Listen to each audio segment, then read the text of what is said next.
Good evening, नमस्कार, अस्सलाम वालेकुम। आज हम ऑल इंडिया महिला एम्पावरमेंट पार्टी की सुप्रीमो से हम बातचीत कर रहे हैं और उनसे कुछ तीखे सवाल पूछेंगे। हम देखते हैं उनके पास इस चीज़ का क्या जवाब है। नाजरीन, हम आपको बता दें कि ये हैदराबाद कॉन्स्टिट्यूंसी चार मीनार से इलेक्शन कंटेस्ट करने का इन्होंने डिक्लेरेशन दिया है। अभी नॉमिनेशन फॉर्म दर्ज नहीं किया है, कमों कोई एक दो रोज़ में ये कर लेंगी। उसके बाद हम फिर आपके सामने आएंगे। बर वक्त हम इनसे कुछ तीखे सवाल पूछेंगे जो हम आपसे पहले ही माफ़ी चाहते हैं कि अगर आपको, लेकिन पॉलिटिक्स में अगर आप आएंगी तो इस तरह के सवाल जो है हम पूछेंगे, क्योंकि हम अपना एक बहुत कीमती वोट आपको देने जा रहे हैं। या हम सोच सकते हैं एक सेकेंड ऑप्शन, मुस्लिम कम्युनिटी के लिए ये एक सेकेंड ऑप्शन है, एक अल्टरनेटिव है जो 3 पुश्तों से चलने वाली एक पार्टी है जिसके खिलाफ आप खड़ी होने जा रही हैं। और अगर हम देखें तो ये एक तिकोना बन रहा है, क्योंकि सामने आपको पता है कि बीजेपी के कैंडिडेट जो कि अपने आप को एक बहुत मजबूत कैंडिडेट बना के सामने आई हैं। तो आप देखेंगे नाजरीन, ये शायद पहली बार होगा हिंदुस्तान में और ख़ास तौर पर हैदराबाद, तेलंगाना जैसे स्टेट में, जहाँ पर आज तक बीजेपी का इतना पैर जमा नहीं है। यहाँ पर सिर्फ बोलबाला है तो 7 कॉन्स्टिट्यूंसी या 8 कॉन्स्टिट्यूंसी पे मुस्लिम एमएलए ही हैं और वो जो है अपने एक तरह से पूरे हिंदुस्तान में मुसलमानों की और कोई नुमाइंदगी नहीं है सिवाय MIM के। तो अब हम देखेंगे कि ये 2 मुसलमान हैं और एक बीजेपी है। और क्योंकि आज की हिंदुस्तान की सियासत पूरी की पूरी एक कम्युनल किस्म की हो गई है, उसमें ये एक सेक्युलरिज्म बोल के सामने आई हैं। तो इनसे हम कुछ सवाल करेंगे, देखें ये इसका क्या जवाब देती हैं, ताकि हम अपना कीमती वोट डिसाइड करें कि हम किसको दें। क्योंकि एक शैम्पू की बोतल लेने में भी हम बहुत ज़्यादा सर्वे करते हैं, कौन सी कंपनी अच्छी है, क्या रेट दे रही है। तो अब हम देखते हैं कि हमारा कीमती वोट जो आगे की 5 साल जो हुकूमत चलेगी तो उसमें हम किस तरह अपना वोट कास्ट करें। और इनसे कुछ चीज़ें पूछते हैं, आगे फैसला आपके हाथ है नाज़रीन।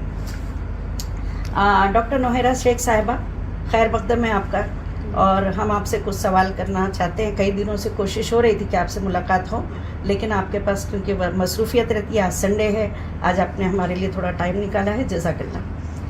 आप मुझे ये बताइए, सबसे पहला सवाल, जो पिछली हुकूमत चली गई जी, हमने ये सुना है कि KCR साहब की, हालांकि उन्होंने जो कुछ किया बहुत अच्छा किया, तेलंगाना जानता है पूरा, फिर उनकी हुकूमत जाने की वजह कहीं ना कहीं आपको माना जाता है, आपको कहा जाता है। तो आप बताइए कि क्या ये बात सच है?